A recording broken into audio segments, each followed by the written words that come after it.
Hello, मैं हूं विनय कुमार गुप्ता। आप सभी का स्वागत है हमारे YouTube channel point to be noted में। अगर वीडियो आपको अच्छी लगे तो लाइक करिए, शेयर करिए।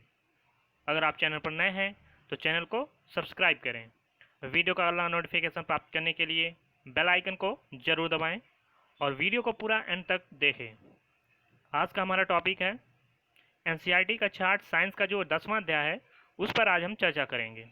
इसके पहले 9 अध्याय हो चुके थे, तो चलिए शुरू करते हैं। तो हमारा 10वां अध्याय है किशोरावस्था की ओर।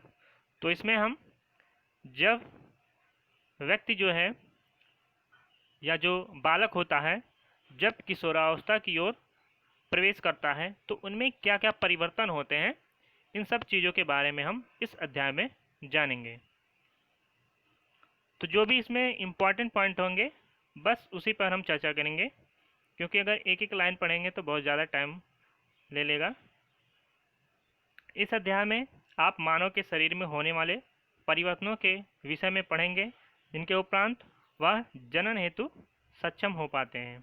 तो इन्हीं सब चीज़ों के बारे में हम इस अध्याय में पढ़ेंगे। अध्याय 9 में आप मानव जनांगों के विषय में पढ़ चुके हैं। इस अध्याय में हम उन हार्मोनों के विषय में चर्चा करेंगे जो शिशु बच्चे में होने वाले उन परिवर्तनों में जो है महत्वपूर्ण भूमिका निभाते हैं, जिनके कारण बच्चा बड़ा होकर वयस्क हो जाता है। तो इन हार्मोनों का क्या कार्य होता है, किस वजह से निकलते हैं, इन सब चीज़ों की चर्चा इस अध्याय में होगी। पॉइंट है, टॉपिक है किशोरावस्था एवं यवनारंभ। बूझो अपना 12वां जन्मदिन मना रहा था। मित्रों के चले जाने के पश्चात बूझो और पहली अपने माता पिता के साथ बातें करने लगे। पहली एक कन्या विद्यालय में पढ़ती है, वह हंसने लगी। उसने टिप्पणी की कि बूझो के कई मित्रों जिनसे वह 1 वर्ष बाद मिली थी कि लंबाई एकाएक कितनी बढ़ गई है। उनमें से कुछ तो मूछें आने से जोकर नजर आ रहे थे, कार्टून। उसकी माँ ने समझाया कि लड़के जो है बड़े हो गए हैं। तो यहाँ पर एक ये पॉइंट नोट करने वाला है कि वृद्धि जन्म के समय से ही होने लगती है, परंतु 10 या 11 वर्ष की आयु के बाद वृद्धि में एकाएक तीव्रता आती है और वृद्धि साफ दिखाई देने लगती है। तो वह कौन सी अवस्था है या किस वर्ष में जो है बालक में वृद्धि जो है एकाएक होने लगती है और वृद्धि जो है हमें से साफ दिखाई देने लगती है। तो वो 10 या 11 वर्ष की आयु होती है जब बालक में वृद्धि एकाएक और तीव्रता से होती है और वृद्धि हमें स्पष्ट रूप से दिखाई देने लगती है। शरीर में होने वाले परिवर्तन वृद्धि प्रक्रिया का एक भाग है। यह इस बात का संकेत है कि आप बच्चे नहीं रहे और युवावस्था में कदम रख रहे हैं।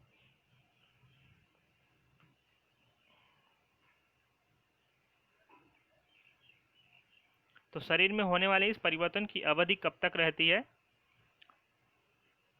तो जनरली जो है 18 वर्ष तक होती है।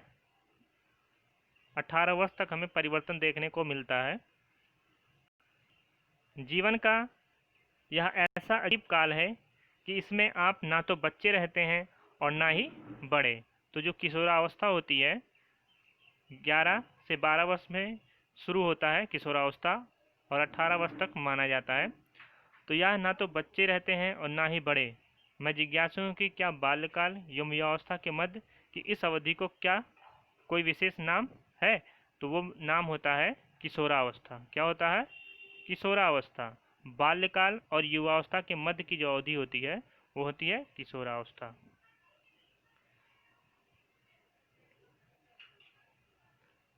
वृद्धि एक प्राकृतिक प्रक्रम है, जीवन काल की वह अवधि जब शरीर में ऐसे परिवर्तन होते हैं जिसके परिणाम स्वरूप जनन परिपक्वता आती है। तो इसको किशोरावस्था कहते हैं। तो किशोरावस्था जो होती है इसमें शारीरिक परिवर्तन होते हैं और इसके परिणाम स्वरूप क्या होता है?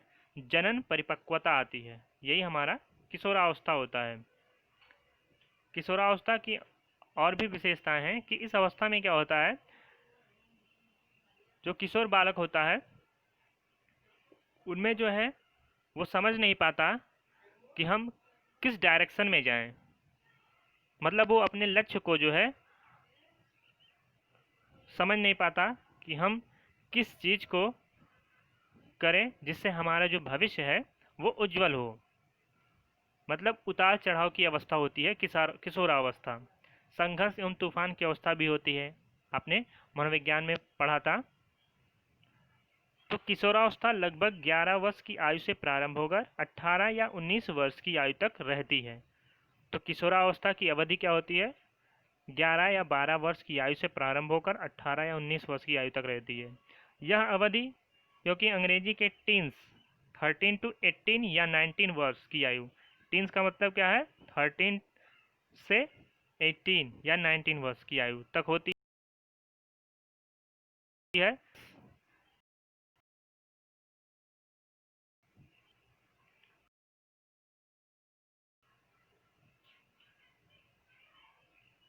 लड़कियों में यह अवस्था लड़कों की अपेक्षा 1 या 2 वर्ष पूर्व प्रारंभ हो जाती है।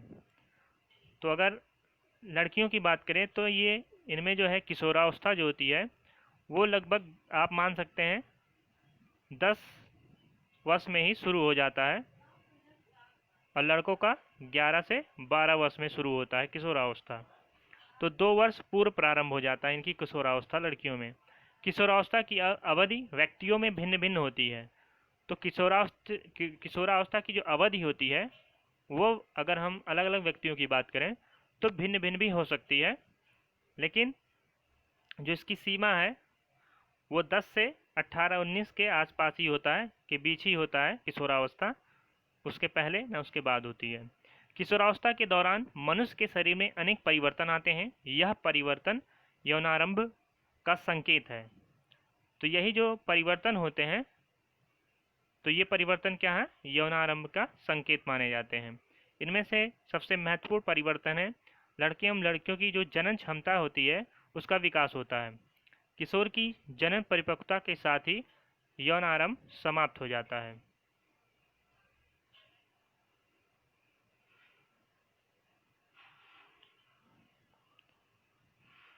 पहली और बूझों को एहसास होता है कि लंबाई में एकाएक वृद्धि, लड़कों में हल्की दाढ़ी मूंछों का आना किशोरावस्था के लक्षण हैं। ये यौनारंभ में होने वाले अन्य परिवर्तनों के विषय में जानना चाहते हैं। अगला पॉइंट है हमारा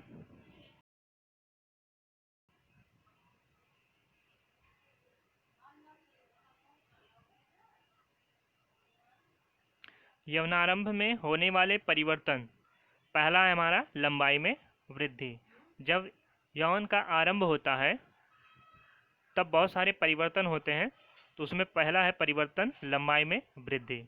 लंबाई में एकाएक वृद्धि यौनारंभ के दौरान होने वाला सबसे अधिक दृष्टिगोचर परिवर्तन है।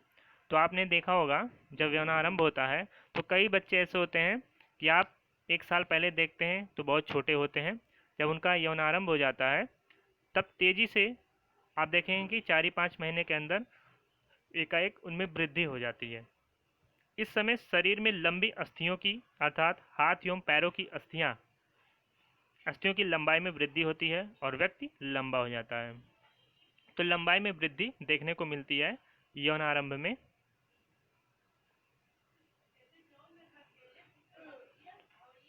अब इसमें कुछ चार्ट दिए हैं, हम चार्ट से समझा दे रहे हैं। यहाँ पर दिया है आयु, जो 8 वर्ष का बच्चा है, 8 वर्ष का जो बच्चा, उसमें जो है जो लड़के होते हैं उनमें जो है पूर्ण लंबाई का जो प्रतिशत होता है वो 72% होता है। मतलब 8 वर्ष में ये अपने पूरी लंबाई का लगभग 72% ही इनमें वृद्धि होती है। और जब ये 18 वर्ष के होते हैं तब इनकी पूरी लंबाई हो जाती है। और लड़कियों की बात करें तो 8 वर्ष की अवस्था में 77% पूरे लंबाई की वृद्धि होती है।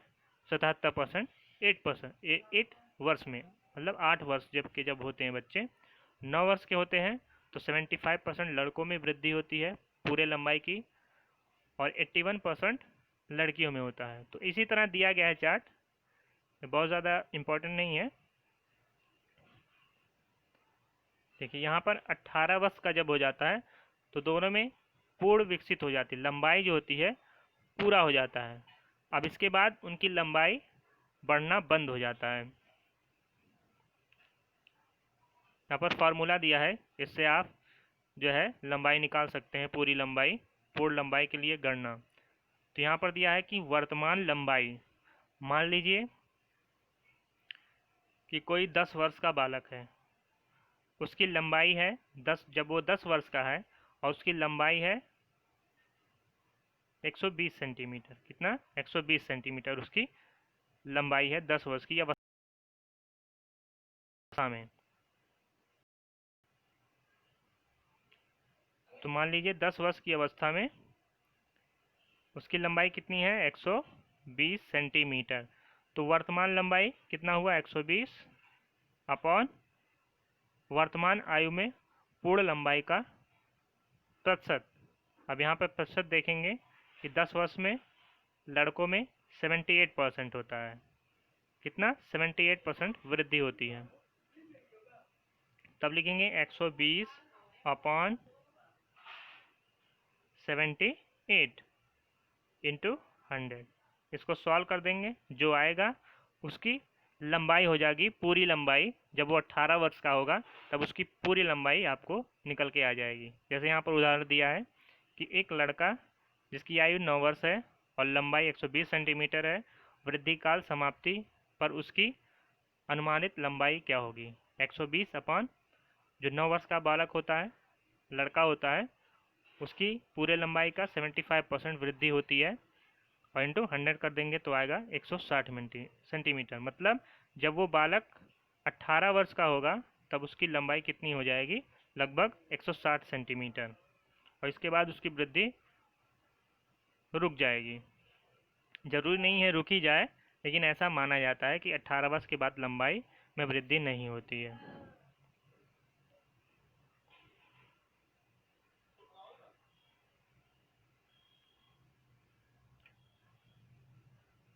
प्रारंभ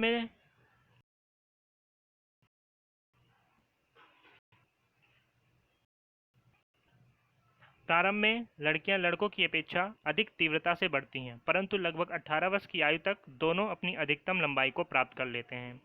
अलग अलग व्यक्तियों की लंबाई में वृद्धि की दर भी भिन्न भिन्न होती है। तो ये सबको पता है कि व्यक्तियों में लंबाई की जो वृद्धि होती है वो सभी में अलग अलग दर से होती है। कुछ यौवनारंभ में तीव्र गति से बढ़ते हैं तथा बाद में यह गति धीमी हो जाती है, जबकि कुछ धीरे धीरे वृद्धि करते हैं। तो ये तो लगभग सभी को पता है, ऐसा होता है।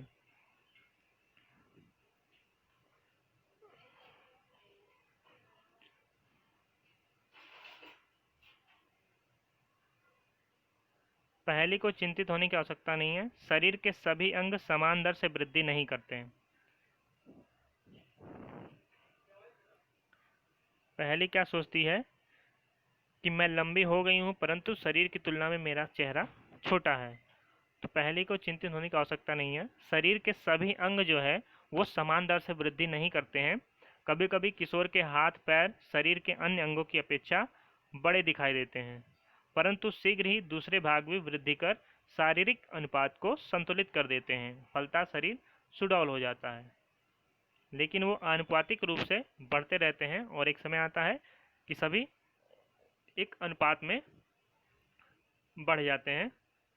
फिर उसमें कोई बड़ा छोटा नहीं दिखाई देता है। तब जिस अंग को जितनी लंबाई होनी चाहिए उतनी हो जाती है। आपने ध्यान दिया होगा कि किसी व्यक्ति की लंबाई उसके परिवार के किसी न किसी सदस्य के लगभग समान होती है। इसका कारण यह है कि लंबाई माता पिता से प्राप्त जीन पर निर्भर करती है। तो जिसके माता पिता की लंबाई जैसी होगी उसका बच्चा भी उसी लंबाई का होगा, उसी लंबाई के अनुसार उसकी भी लंबाई में वृद्धि होगी। परंतु वृद्धि के इन वर्षों में उचित प्रकार का संतुलित आहार आवश्यक है। यह अस्थियों, पेशियों एवं शरीर के अन्य भागों को सही ढंग से वृद्धि करने हेतु पर्याप्त पोषण करने में सहायता करता है। आप किशोर की पोषक आवश्यकताओं के विषय में इस अध्याय में आगे पढ़ेंगे।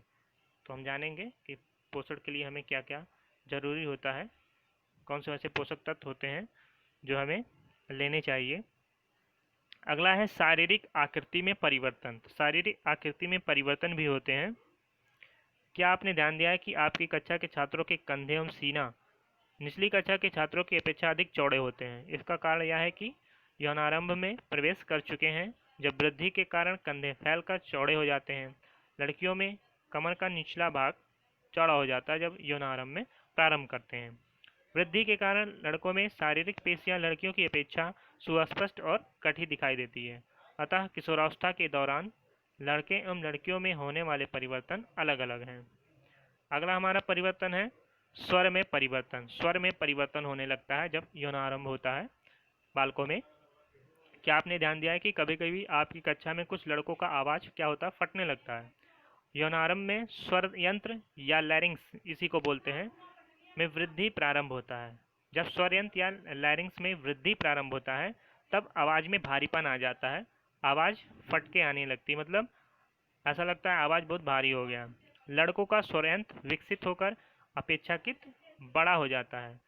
लड़कों में बढ़ता हुआ स्वर यंत्र गले के सामने की ओर सुस्पष्ट उभरे भाग के रूप में दिखाई देता है। तो गले का जो आगे उभरा हुआ होता है, फिगर में दिया है, अभी हम दिखाते हैं। ये देखिए, ये चीज निकला हुआ होता है, यही स्वर यंत्र होता है,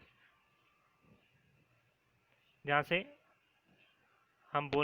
जब हम बोलते हैं तो ये हमारी मदद करती है। इसी को स्वर यंत्र बोलते हैं, इसी को लैरिंग्स बोलते हैं।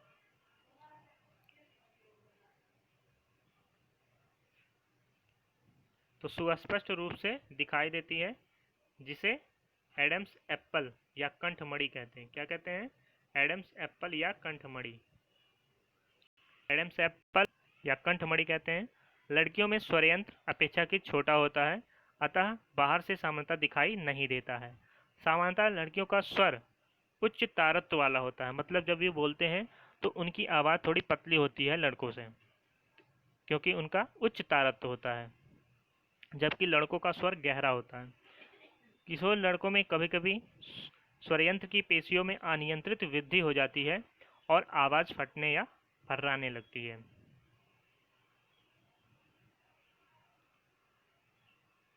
यह स्थिति कुछ दिनों अथवा कुछ सप्ताह तक बनी रहती है, जिसके बाद स्वर सामान्य हो जाता है। तो ये कुछ सप्ताह तक बनी रहती है, उसके बाद धीरे धीरे सब कुछ सामान्य हो जाता है। तो इसी को क्या कहते हैं? एडम्स एप्पल या कंठमणि बोलते हैं। तो ये स्वर यंत्र होते हैं, जब हम बोलते हैं तो ये हमें हमारी मदद करते हैं आवाज़ को निकालने में।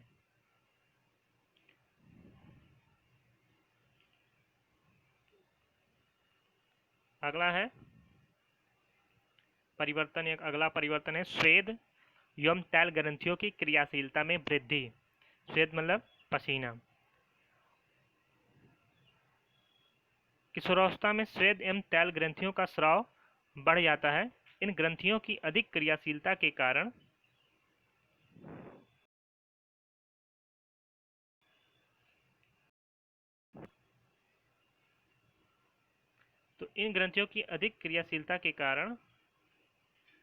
कुछ व्यक्तियों के चेहरे पर क्या होती है? फुंसियाँ और मुहासे आदि हो जाते हैं। तो जो स्वेद और तैल ग्रंथियां होती हैं, इनका स्राव बढ़ने लगता है जब यौनारंभ होता है बालकों में।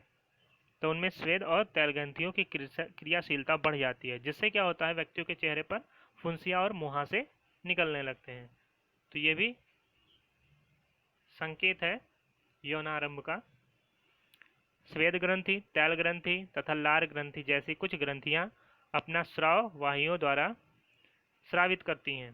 अंतःस्रावी ग्रंथियां हार्मोन को सीधे रुधिर प्रवाह में निर्मोचित करती हैं, इसीलिए इन्हें नलिका विहीन ग्रंथियां भी कहते हैं। तो ये नलिका विहीन ग्रंथियां होती हैं स्वेद ग्रंथि, तैल ग्रंथि और लार ग्रंथि।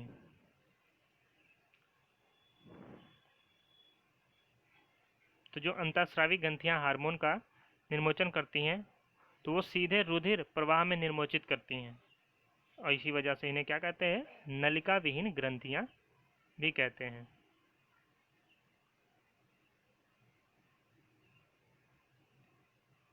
अगला है परिवर्तन जननांगों में विकास।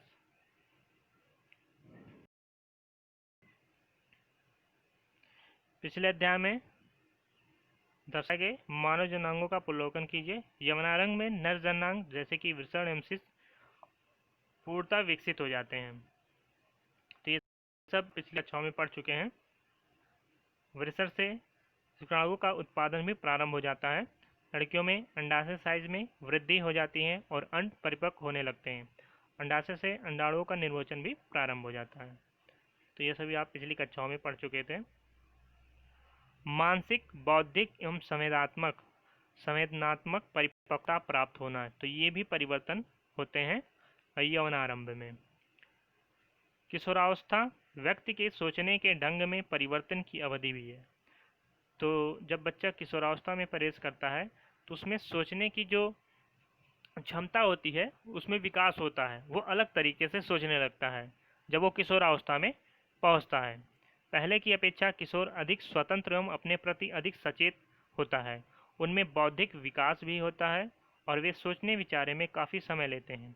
वास्तव में किसी व्यक्ति के जीवन में यह वह समय है जब उसके मस्तिष्क की सीखने की क्षमता सर्वाधिक होती है। तो किशोरावस्था ऐसी अवस्था होती है इसमें जो है सीखने की जो क्षमता होती है वो बहुत तेज होती है। अगर बच्चा सही दिशा को प्राप्त कर लेता है किशोरावस्था में तो उसका भविष्य जो है उज्जवल हो जाता है, क्योंकि वो सही डायरेक्शन में काम करने लगता है किशोरावस्था में ही। कभी कभी यद्यपि किशोर शारीरिक और मानसिक परिवर्तनों के प्रति अपने आप को ढालने हेतु प्रयास करता हुआ स्वयं को असुरक्षित महसूस करता है।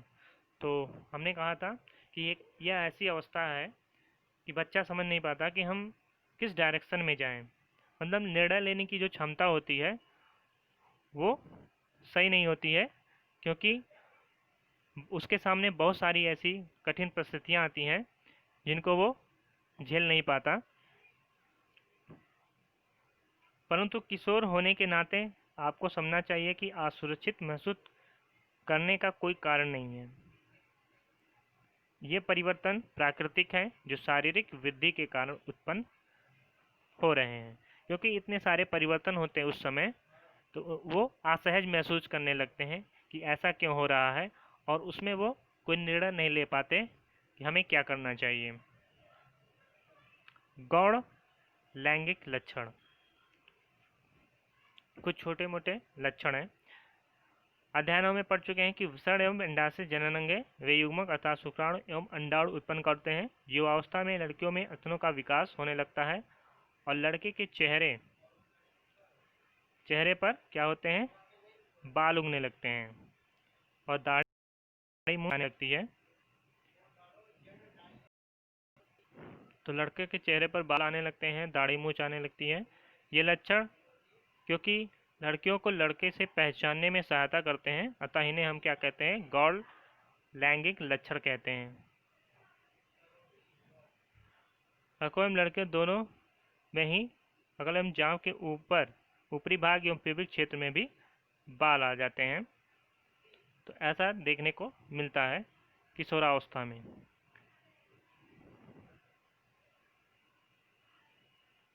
किशोरावस्था में होने वाले परिवर्तन हार्मोन द्वारा नियंत्रित होते हैं। तो यहाँ से इम्पोर्टेंट पॉइंट आ रहा है, आप ये नोट करते जाइए। हार्मोन एक रासायनिक पदार्थ है। यह अंतःस्रावी ग्रंथियों अथवा अंतःस्रावी तंत्र द्वारा स्रावित किए जाते हैं। यौनारंभ के साथ ही वृषण पौरुष हार्मोन या टेस्टोस्टेरोन का स्रावण प्रारंभ कर देता है। तो एग्जाम में कभी कभी क्वेश्चन आता है कि पुरुष हार्मोन या पौरुष हार्मोन किसे कहते हैं। तो कई सारे नाम दिए रहते हैं ऑप्शन में। तो अगर ऑप्शन में टेस्टोस्टेरोन है तो सही ऑप्शन टेस्टोस्टेरोन होगा, क्योंकि ये पुरुषों में स्रावित होता है। तो टेस्टोस्टेरोन किसमें स्रावित होता है, पुरुषों में। ये पौरुष हार्मोन इसको बोलते हैं, इंपॉर्टेंट है, इसको नोट कर लीजिए। या लड़कों में परिवर्तनों का कारक है जिनके बारे में आप अभी भी पढ़ा है।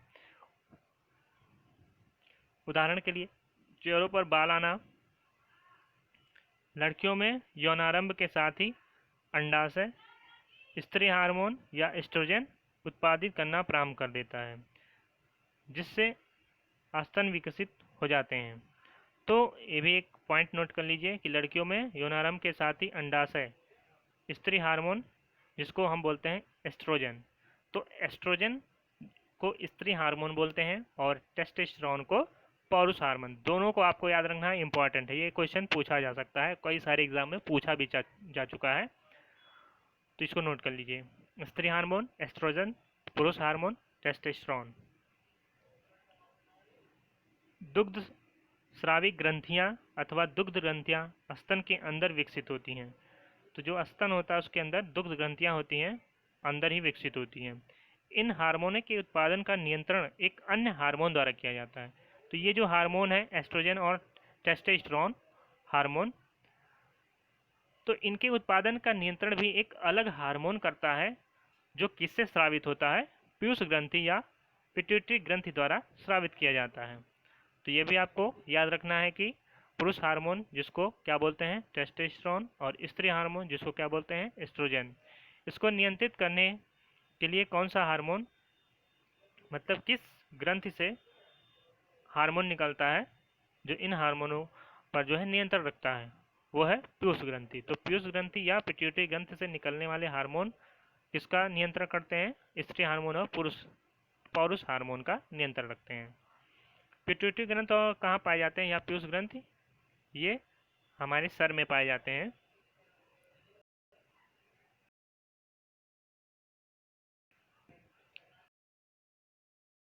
प्रकार प्रारंभ करने में हार्मोन की भूमिका। अंतःस्रावी ग्रंथियां हार्मोन रुधिर प्रवाह में स्रावित करती हैं। तो अंतःस्रावी ग्रंथियां क्या करती हैं, हार्मोन को रुधिर प्रवाह में स्रावित करती हैं, जिससे वह शरीर के विशिष्ट भाग अथवा लक्ष्य स्थल तक पहुंच सके। तो इसी वजह से अंतःस्रावी ग्रंथियां क्या करती हैं, हार्मोन को रुधिर में निर्मोचित करती हैं, ताकि वो वहां पहुंच जाए जहां पर हार्मोन को पहुंचना चाहिए। लक्ष्य स्थल हार्मोन के प्रति अनुक्रिया करता है। हमारे शरीर में अनेक अंतःस्रावी ग्रंथियां हैं। वृषण एवं अंडाशय लैंगिक हार्मोन स्रावित करते हैं। क्या करते हैं, वृषण और अंडाशय लैंगिक हार्मोन स्रावित करते हैं। आपने अभी अभी पढ़ा है कि हार्मोन गौण लैंगिक लक्षणों के लिए उत्तरदायी हैं। लैंगिक हार्मोन भी पीयूष ग्रंथि द्वारा स्रावित हार्मोन के नियंत्रण में हैं। तो जो लैंगिक हार्मोन होते हैं वो भी पीयूष ग्रंथि द्वारा जो स्रावित हार्मोन होते हैं उनके नियंत्रण में रहते हैं। पीयूष ग्रंथि अनेक हार्मोन स्रावित करती हैं। तो पीयूष ग्रंथि बहुत सारे हार्मोन जो है स्रावित करती हैं। उनमें से एक हार्मोन अंडाशय में अंडाणु एवं वृषण में शुक्राणु के परिपक्व होने को नियंत्रित करती है।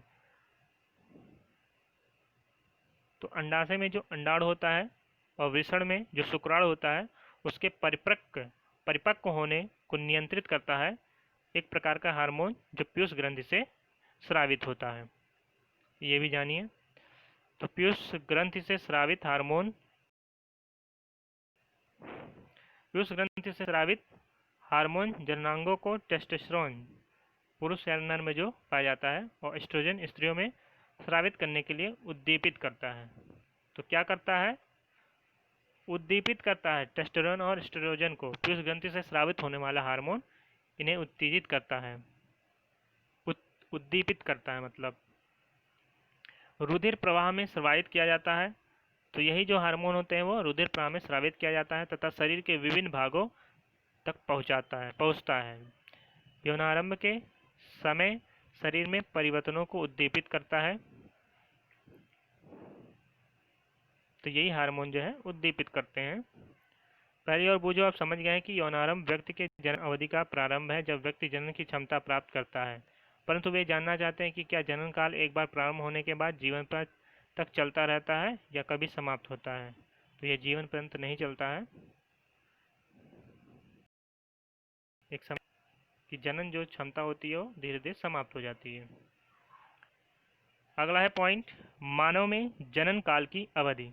जब किशोरों के वृषण तथा अंडाशय युग्मक उत्पादित करने लगते हैं तब वे जनन के योग्य हो जाते हैं। तो जनन के योग्य कब होंगे? जब वृषण और अंडाशय युग्मक उत्पादित करते हैं, मतलब उनका संलयन होता है। वृषण से शुक्राणु और अंडाशय से अंडाणु जब दोनों संलयन होता है गर्भाशय में, तब वो क्या बनाते हैं? युग्मनज बनाते हैं। तब वे जनन के योग्य हो जाते हैं। युग्मक की परिपक्वता और उत्पादन की क्षमता पुरुषों में स्त्रियों की अपेक्षा अधिक अवधि तक रहती है। तो ये भी इम्पॉर्टेंट है कि युग्मक की परिपक्वता एवं उत्पादन की जो क्षमता होती है वो पुरुषों में स्त्रियों की अपेक्षा अधिक अवधि तक रहती है। यह भी इम्पॉर्टेंट है, नोट कर लिए। स्त्रियों में जननावस्था का प्रारंभ यौनारंभ 10 से 12 वर्ष की आयु से हो जाता है। तो अगर स्त्रियों की बात करें तो उनमें जननावस्था का प्रारंभ यौनारंभ 10 से 12 वर्ष की आयु से हो जाता है तथा सामान्यतः 45 से 50 की आयु तक चलता रहता है। तो इनकी जनन अवस्था क्या होती है अगर पूछा जाए स्त्रियों की, तो 10 से 12 वर्ष की आयु से प्रारंभ होता है और 45 से 50 वर्ष की आयु तक चलता है। यौनारंभ पर अंडाणु परिपक्व होने लगते हैं। अंडाशयों में एक अंडाणु परिपक्व होता है। क्या होता है? अंडाशयों में एक अंडाणु परिपक्व होता है तथा लगभग 28 से 30 दिनों के अंतराल पर किसी एक अंडाशय द्वारा निमोचित होता है।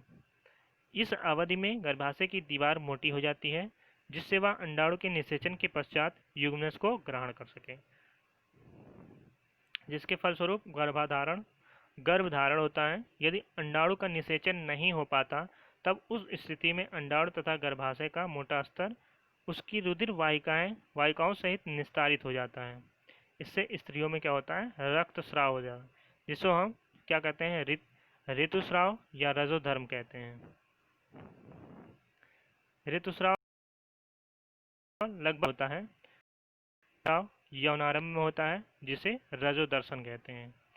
लगभग 45 से 50 वर्ष की आयु में ऋतुस्राव का होना क्या होता है? रुक जाता है। ऋतुस्राव के रुक जाने को रजो निवृत्ति कहते हैं। क्या कहते हैं? जब ऋतुस्राव स्त्रियों में रुक जाता है तो उस अवधि को क्या कहते हैं? रजो निवृत्ति हो जाती है। प्रारंभ में ऋतुस्राव चक्र अनियमित हो सकता है तथा उसके नियमित होने में कुछ समय लग सकता है। तो प्रारंभ में हो सकता है अनियमित हो ऋतुस्राव चक्र, लेकिन धीरे धीरे कुछ समय बाद वो नियमित हो जाता है।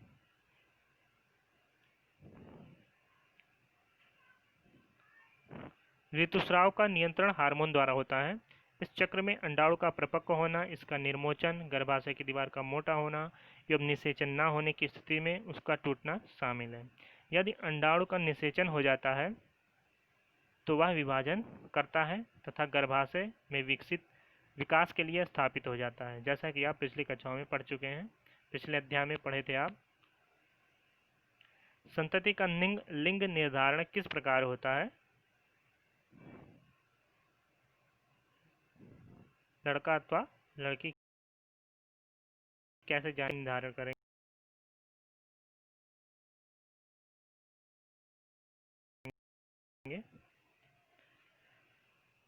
निषेचित अंडाणु अथवा युग्मनज में, चाहे युग्मनज बोलिए चाहे निषेचित अंडाणु, तो निषेचित अंडाणु तभी होगा जब शुक्राणु और अंडाणु मिलेंगे, संलयन होगा उनका, तभी युग्मनज बनेगा।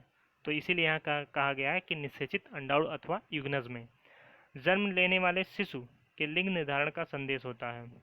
यह संदेश निषेचित अंडाणु में धागे की संरचना अथवा गुणसूत्रों में निहित होता है। अध्याय 8 में स्मरण कीजिए कि गुणसूत्र प्रत्येक कोशिका के केंद्र में उपस्थित होते हैं। तो गुणसूत्र कहाँ होते हैं ये आप पिछली कक्षाओं में, पिछले अध्याय में जब पढ़ चुके, जब कोशिका पढ़ाया जा रहा था, कोशिका चैप्टर थी, तो उसमें प्रत्येक कोशिका के केंद्रक में क्या था? गुणसूत्र उपस्थित होते थे। सभी मनुष्यों की कोशिकाओं के केंद्रक में क्या होता है, 23 जोड़े गुणसूत्र पाए जाते हैं। तो ये भी सबको पता होगा, अगर नहीं पता है इसको नोट कर लीजिए कि मनुष्यों में कितने जोड़ी गुणसूत्र पाए जाते हैं। मनुष्य में 23 जोड़ी गुणसूत्र पाए जाते हैं। कहाँ पाए जाते हैं, कोशिकाओं के केंद्रक में। और इनमें से 2 गुणसूत्र मतलब एक जोड़ी लिंग सूत्र हैं। तो पुरुषों मनुष्यों में जो 23 जोड़े गुणसूत्र होते हैं उनमें 2 गुणसूत्र मतलब एक जोड़ी गुणसूत्र लिंग सूत्र कहे जाते हैं, जिन्हें एक्स और वाई कहते हैं। स्त्री में 2 यक्ष गुणसूत्र होते हैं। तो ये ध्यान देना है कि स्त्रियों में पुरुषों में जो है 2 गुणसूत्र यानी एक जोड़ी गुणसूत्र लिंग सूत्र होते हैं, जिनमें एक यक्ष होता है एक वाई होता है कहते हैं उसको। और स्त्रियों में 2 एक्स गुणसूत्र, दोनों एक्स गुणसूत्र होते हैं, जबकि पुरुष में एक यक्ष अथवा एक वाई गुणसूत्र होता है। यक्ष तथा वाई दोनों गुणसूत्र पुरुषों में होते हैं और स्त्रियों में दोनों एक्स गुणसूत्र होते हैं। युग्मक अंडाणु तथा शुक्राणु का जो संलयन होता है उसको युग्मक बोलते हैं, में गुणसूत्रों का एक जोड़ा होता है। युग्मक में गुणसूत्रों का जोड़ा होता है। अनिषेचित अंडाणु में सदा एक यक्ष गुणसूत्र होता है। तो जो अंडाणु निषेचित ही नहीं हुआ है तो उसमें क्या रहेगा, हमेशा एक्स गुणसूत्र ही होगा। परंतु शुक्राणु 2 प्रकार के होते हैं। तो शुक्राणु के 2 प्रकार के होते हैं, जिसमें एक प्रकार में एक्स गुणसूत्र तथा दूसरे में वाई गुणसूत्र होते हैं। कहने का मतलब पुरुषों से ही तो शुक्राणु होता है, तो उसमें एक प्रकार के एक्स गुणसूत्र हो सकते हैं और दूसरे में वाई गुणसूत्र हो सकते हैं। दूसरा प्रकार हो सकता है वाई गुणसूत्र वाला। तो जब निषेचन की प्रक्रिया स्टार्ट होती है तो अगर या तो एक्स गुणसूत्र वाला अंडाणु को निषेचित करेगा या तो वाई गुणसूत्र वाला अंडाणु को निषेचित करेगा। तो आगे भी जानेंगे कि कैसे पता चलेगा कि लिंग का निर्धारण कैसे होगा।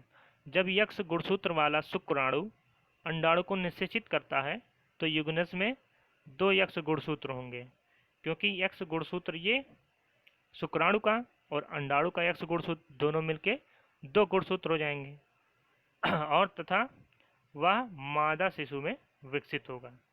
तो मादा शिशु मतलब फीमेल शिशु का पता कैसे चलेगा, जब यक्ष गुणसूत्र वाला शुक्राणु अंडाणु को निषेचित करता है तो युग्मज में 2 यक्ष गुणसूत्र होंगे। तो जब दोनों यक्ष गुणसूत्र होंगे तो इससे पता चल जाएगा कि मादा शिशु में विकसित होगा। तो गर्भाशय में किसका विकास होगा, मादा शिशु का मतलब फीमेल शिशु का विकास होगा। और यदि अंडाणु को निषेचित करने वाले शुक्राणु में वायु गुणसूत्र है तो युग्मज नर शिशु मतलब मेल शिशु का विकास होगा गर्भाशय में। तो आप समझ गए होंगे, अभी फिगर से आप देखिए तुरंत समझ जाएंगे। तो ये शुक्राणु देखिए,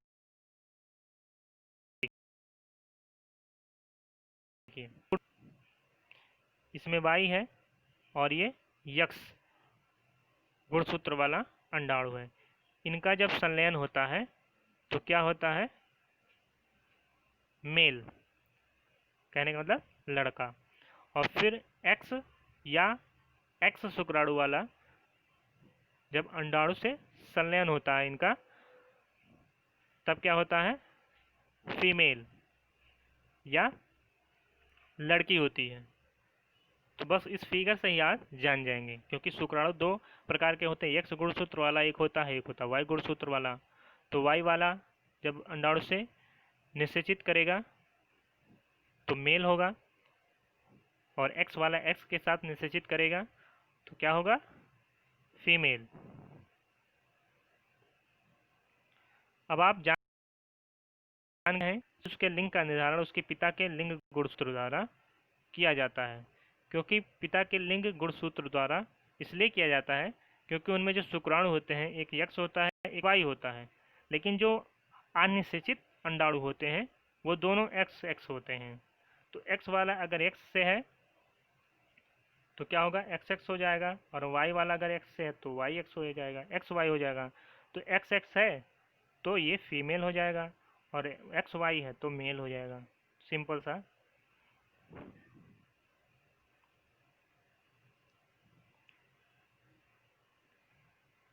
यह धारणा कि बच्चे के लिंग के लिए उसकी माँ उत्तरदायी है पूर्णतः निराधार एवं अन्याय संगत है। तो लिंग का निर्धारण क्योंकि केवल पिता के गुणसूत्र से ही हो सकता है, माता के गुणसूत्र से नहीं। अगला है पॉइंट, लिंग हार्मोन के अतिरिक्त अन्य हार्मोन कौन क्या क्या हैं। पीयूष ग्रंथि द्वारा स्रावित हार्मोन जननांगों को उनके हार्मोन उत्पन्न करने के लिए उत्तरदायी उद्दीपित करते हैं। मतलब जो पीयूष ग्रंथि से हार्मोन निकलता है, तो पीयूष ग्रंथि द्वारा जो स्रावित हार्मोन होते हैं वो जननांगों को उनके हार्मोन उत्पन्न करने के लिए उद्दीपित करते रहते हैं।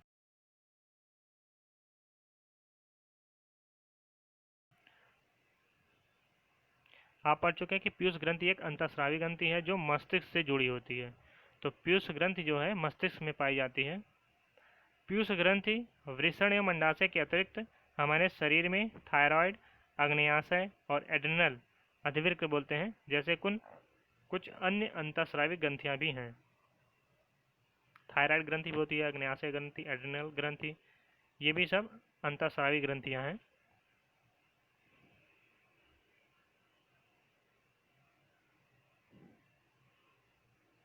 इस फिगर में दिखाया है, देख लीजिए। यह है पीयूष ग्रंथि, यह है थायराइड ग्रंथि जो गले पे आप देखे होंगे, वो थायराइड ग्रंथि होती है। एड्रिनल ग्रंथि इधर है, और ये हमारा अग्न्याशय है। स्त्रियों में अंडाशय की स्थिति, अंडाशय भी एक प्रकार की अंतःस्रावी ग्रंथि है, और यह है वृषण जो पुरुषों में होता है। तो ये सभी अंतःस्रावी ग्रंथियां हैं, उनकी स्थिति यहाँ पर दिखाई गया है। बूझो और पहेली को याद है कि एक बार जब वो अपनी डॉक्टर बुआ के यहाँ गए थे तब उन्होंने वहाँ काका नाम के एक लड़के को देखा था जिसका गला बहुत फूला हुआ और उभरा हुआ था। उनकी बुआ ने उन्हें बताया कि काका गोइटर मतलब घेंगा बोलते हैं, गोइटर नामक व्याधि से ग्रस्त हैं जो थायराइड ग्रंथि का रोग है। तो थायराइड ग्रंथि में थायराइड का थायराइड हार्मोन का स्राव जो होता है, अगर वो कम होने लगता है, अनियंत्रित होने लगता है, तो कौन सा रोग होता है, गोइटर, जिसको घेंगा रोग बोलते हैं। ये थायराइड ग्रंथि का एक रोग है। काका की थायराइड ग्रंथि, ये भी आपको याद रखना है कि थायराइड ग्रंथि कौन सा हार्मोन निकलता है, थायरॉक्सिन हार्मोन का उत्पादन नहीं कर रही थी। तो उस लड़के में जो थायराइड ग्रंथि थी वो थायरॉक्सिन हार्मोन का उत्पादन नहीं कर रही थी, जिसकी वजह से उसको एक रोग हुआ था, क्या बोलते हैं उसको, ग्वेटर या घेगा। उनको बुआ ने यह भी बताया कि उनके फूफा जी मधुमेह, जिसको शुगर बोलते हैं, शुगर बीमारी है एक, जिसको शुद्ध रूप से मधुमेह बोलते हैं, पीड़ित है क्योंकि उनका अग्न्याशय इंसुलिन हार्मोन का उत्पादन पर्याप्त मात्रा में नहीं करता है। तो जब हमारा अग्न्याशय जो है इंसुलिन हार्मोन का उत्पादन पर्याप्त मात्रा में नहीं कर पाता है, तब व्यक्ति मधुमेह नामक रोग से पीड़ित हो जाता है, असंतुलित हो जाता है इंसुलिन हार्मोन, उसी को शुगर बोलते हैं। तो ये सभी इंपॉर्टेंट पॉइंट है, इसको आप नोट कर लीजिए। बूझो में पहले ने उनके दवाखाने में टंगे चार्ट में दर्शाए गए एड्रिनल ग्रंथि के विषय में पूछा। उनकी बुआ ने उन्हें बताया कि एड्रिनल ग्रंथि ऐसे हार्मोन स्रावित करती हैं जो रुधिर में नमक की मात्रा को संतुलित करता है। तो नमक की मात्रा को संतुलित कौन करता है, एड्रिनल ग्रंथि से स्रावित होने वाले हार्मोन, वो रुधिर में नमक की मात्रा को संतुलित करते हैं, एड्रिनल ग्रंथि से स्रावित होने वाले हार्मोन। एड्रिनल एड्रेनेलिन, क्या, एड्रेनेलिन नामक हार्मोन का स्रावण भी करती हैं। तो एड्रिनल ग्रंथि कौन सा हार्मोन स्रावित करती है, एड्रेनेलिन। एड्रेनेलिन क्रोध, चिंता, उत्तेजना की अवस्था में तनाव के संयोजन का कार्य करती हैं। तो क्रोध, चिंता और उत्तेजना की वजह से जो तनाव होता है उस पर नियंत्रण रखती हैं एड्रेनेलिन ग्रंथि। इंपॉर्टेंट है, इसको नोट कर लीजिए। थायराइड एवं एड्रिनल ग्रंथि पीयूष ग्रंथि द्वारा स्रावित हार्मोन के माध्यम से प्राप्त आदेश के अनुसार ये अपने हार्मोन का स्रावण करती हैं। तो जो पीयूष ग्रंथि होती है उससे निकलने वाले हार्मोन के आदेश के अनुसार ही ये थायराइड और एड्रिनल ग्रंथि जो है हार्मोन का स्रावण करती हैं। पीयूष ग्रंथि वृद्धि हार्मोन भी स्रावित करती हैं जो व्यक्ति की सामान्य वृद्धि के लिए आवश्यक है। तो पीयूष ग्रंथि वृद्धि हार्मोन को भी स्रावित करती हैं जो व्यक्ति के सामान्य वृद्धि के लिए आवश्यक होता है।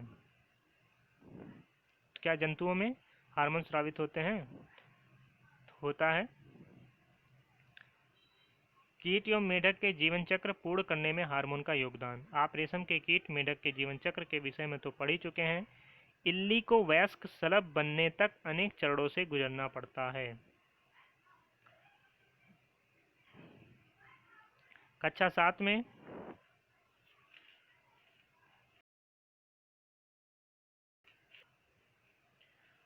7 में पढ़े रेशम के कीट के जीवन चक्र का स्मरण कीजिए। इस प्रकार टैडपोल को भी वयस्क मेढक बनाने के लिए अनेक चरणों का गुजरना पड़ता है। अध्ययनों में हम पढ़ चुके हैं।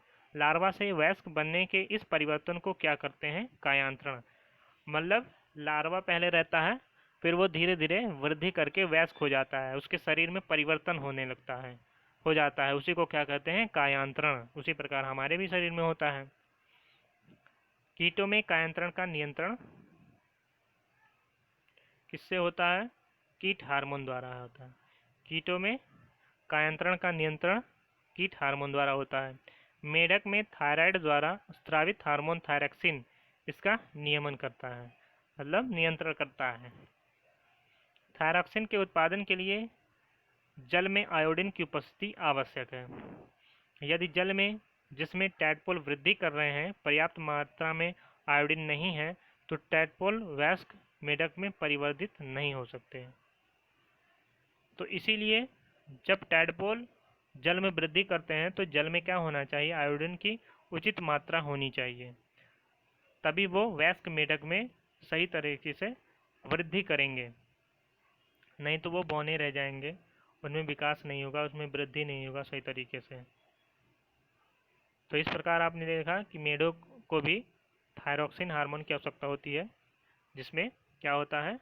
आयोडीन की मात्रा होती है।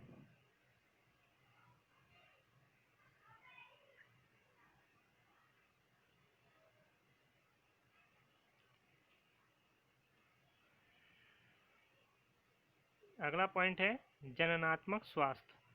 व्यक्ति का कायिक एवं मानसिक विसंगति मुक्त होना उस व्यक्ति का स्वास्थ्य कहलाता है। मतलब मनुष्य अगर शारीरिक रूप से स्वस्थ है और मानसिक रूप से स्वस्थ है तो वे उस व्यक्ति को हम कह सकते हैं कि वो पूर्ण रूप से स्वस्थ है। किसी भी आयु के व्यक्ति के शरीर को स्वस्थ रखने के लिए उसे संतुलित आहार की आवश्यकता होती है। व्यक्ति को व्यक्तिगत स्वच्छता एवं सफाई का नियमित रूप से पालन एवं पर्याप्त शारीरिक व्यायाम भी करना चाहिए। तो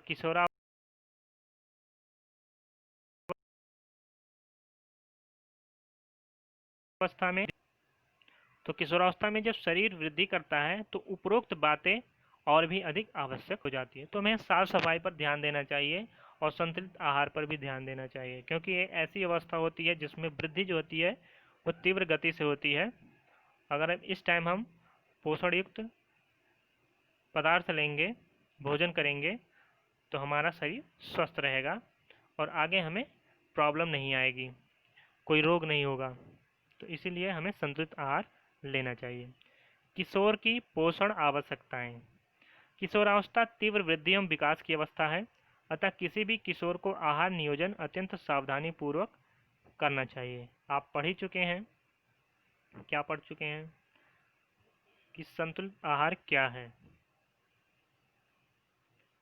स्मरण कीजिए कि संतुलित आहार का अर्थ है भोजन में प्रोटीन, कार्बोहाइड्रेट, वसा, विटामिन एवं खनिज का पर्याप्त मात्रा में समावेश है। तो जितने भी खनिज पदार्थ, जितने पोषक तत्व होते हैं वो सभी भोजन में शामिल होने चाहिए, तभी वो संतुलित आहार माना जाता है। हमारा भारतीय भोजन जिसमें रोटी, चावल, दाल एवं सब्जियां होती हैं एक संतुलित आहार है। दूध अपने आप में संतुलित भोजन है। फल भी हमें पोषण देते हैं, शिशुओं को माँ के दूध से संपूर्ण पोषण मिलता है जिसकी उन्हें ज़रूरत है। ये इंपॉर्टेंट चीज़ है यहाँ पर। लौह या आयरन तत्व रुधिर का निर्माण करता है तथा लौह प्रचुर खाद्य पदार्थ जैसे, तो वो कौन से पदार्थ हैं जिसमें आयरन जो है प्रचुर मात्रा में पाया जाता है? हरी पत्तेदार सब्जियां, गुड़, मांस, संतरा, आंवला इत्यादि किशोर के लिए अच्छे खाद्य हैं।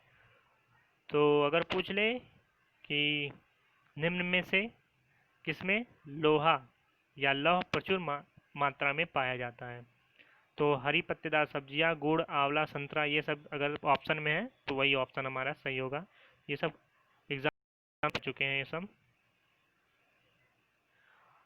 आप बाहर एवं रात्रि के भोजन के खाद्य पदार्थ की जांच कीजिए। क्या भोजन संतुलित एवं पोषक है? क्या इसमें खाद्यान्न ऐसे खाद्यान्न सम्मिलित हैं जो ऊर्जा प्रदान करते हैं? क्या इनमें दूध, मांस, नट, दालें भी शामिल हैं जो वृद्धि हेतु प्रोटीन प्रदान करते हैं? क्या इसमें वसा, शक्कर भी शामिल है जो ऊर्जा ऊर्जा प्रदान करते हैं? तो ये सभी संतुलित मात्रा में हमें लेते रहना चाहिए। फल एवं सब्जियों का क्या स्थान है जो रच्छी भोजन है? चिप्स तथा पैक किए हुए अथवा डिब्बाबंद खाद्य यद्यपि स्वादिष्ट होते हैं परंतु ये नियमित भोजन के स्थान पर नहीं खाना चाहिए क्योंकि उनमें पोषक मात्रा पर्याप्त नहीं होती है। तो चिप्स या पैकेट डिब्बाबंद जो खाद्य पदार्थ होते हैं वो स्वादिष्ट तो होते हैं लेकिन उसमें जो पोषक मात्रा होती है वो पर्याप्त नहीं होती है।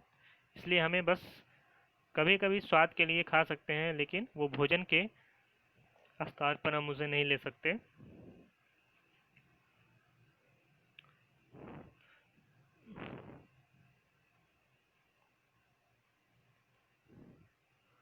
तो ये कुछ भोजन यहाँ पे चित्र दिए हैं। मांस, अंडे, फल, खाद्यान्न ये सब दिए हैं। को प्रतिदिन एक बार स्नान करना चाहिए, अवश्य एक बार स्नान करना चाहिए प्रतिदिन। यह किशोरों के लिए और भी आवश्यक है क्योंकि श्वेत ग्रंथियों की अधिक क्रियाशीलता के कारण शरीर से गंध आने लगती है। तो जो पसीना होता है श्वेत बोलते हैं, तो श्वेत ग्रंथियों से पसीना निकलता है तो इसकी क्रियाशीलता किशोरावस्था में तेज हो जाती है जिससे पसीना ज़्यादा आता है और शरीर से गंध आने लगती है। इसलिए हमें स्नान जो है रोज करना चाहिए, प्रतिदिन करना चाहिए। शरीर के सभी भागों को स्नान करते समय भली प्रकार जो है साफ सुथरा करना चाहिए। यदि सफाई नहीं रखी गई तो जीवाणु संक्रमण होने का खतरा रहता है, तो इसलिए हमें साफ सफाई रखना चाहिए। लड़कियों में ऋतुस्राव के समय सफाई का विशेष ध्यान रखना चाहिए। उन्हें अपने ऋतुस्राव चक्र का ध्यान रखते हुए ऋतुस्राव के लिए तैयार रहना चाहिए। हमेशा साफ सैनिटरी नैपकिन या घर पर तैयार किए गए कपड़े के पैड इत्यादि का उपयोग करें। आवश्यकतानुसार हर 4-5 घंटे में नैपकिन अथवा घर पर तैयार किए गए पैड को बदलते रहना चाहिए। शारीरिक व्यायाम। ताज़ी हवा में टहलना, खेलना शरीर को चुस्त एवं स्वस्थ रखता है। सभी युवा, किशोर, लड़के एवं लड़कियों को टहलना, व्यायाम करना, बाहर खेलना चाहिए। इससे शरीर स्वस्थ रहता है।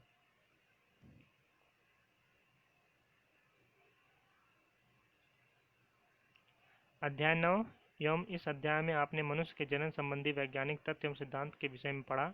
ऐसी बहुत सी असत्य अवधारणाएं प्रचलित हैं जिन्हें आपको जानकर किशोर होने के नाते छोड़ना चाहिए। उदाहरण के लिए किशोरों के शारीरिक परिवर्तन संबंधी अनुभवों को लेकर अनेक भ्रांतियां असत्य अवधारणाएं हैं। इनमें से कुछ को नीचे दिया जा रहा है, आप इस संबंध में तर्क प्रस्तुत कर सकते हैं। यह मिथ अथवा असत्य धारणा है जिनका कोई आधार नहीं है। तो ये सभी नीचे जो अवधारणा 1, 2, 3 है तो ये तीनों असत्य हैं।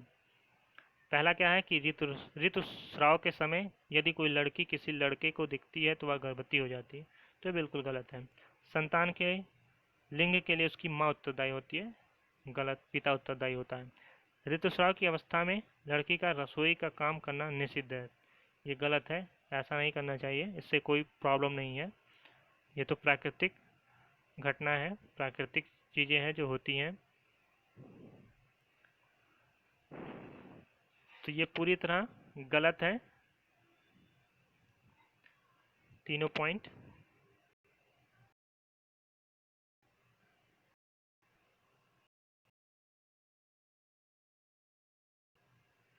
अगला पॉइंट है नशीली दवाओं ड्रग्स का निषेध करें।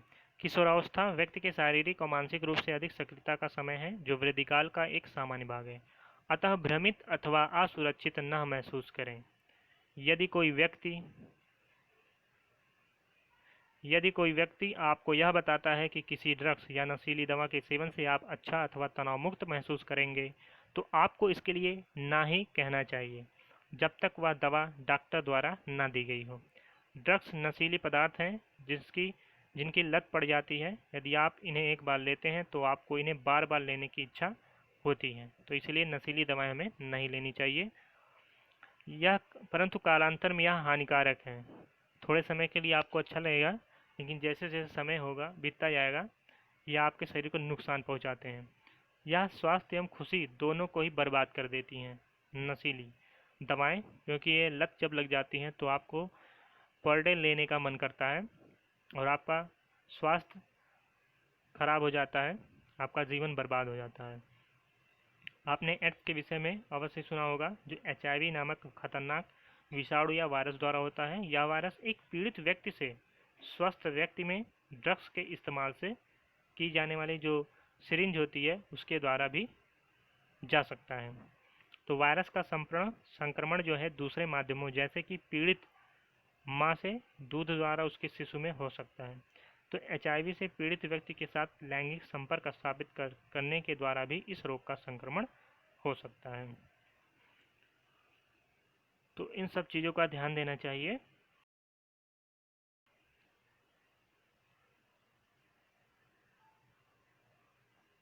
किशोर द्वारा गर्भधारण।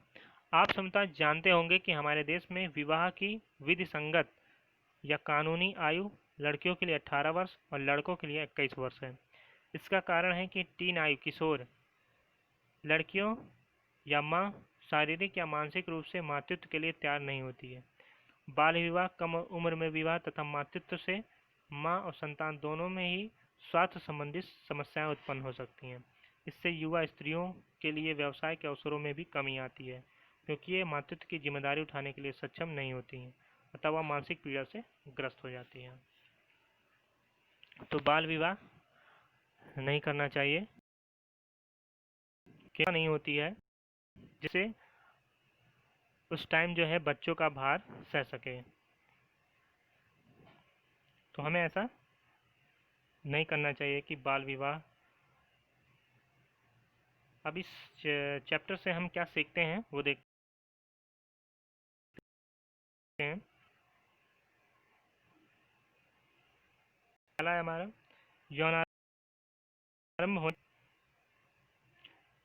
यौनारंभ होने पर व्यक्ति जनन के सक्षम हो जाता है।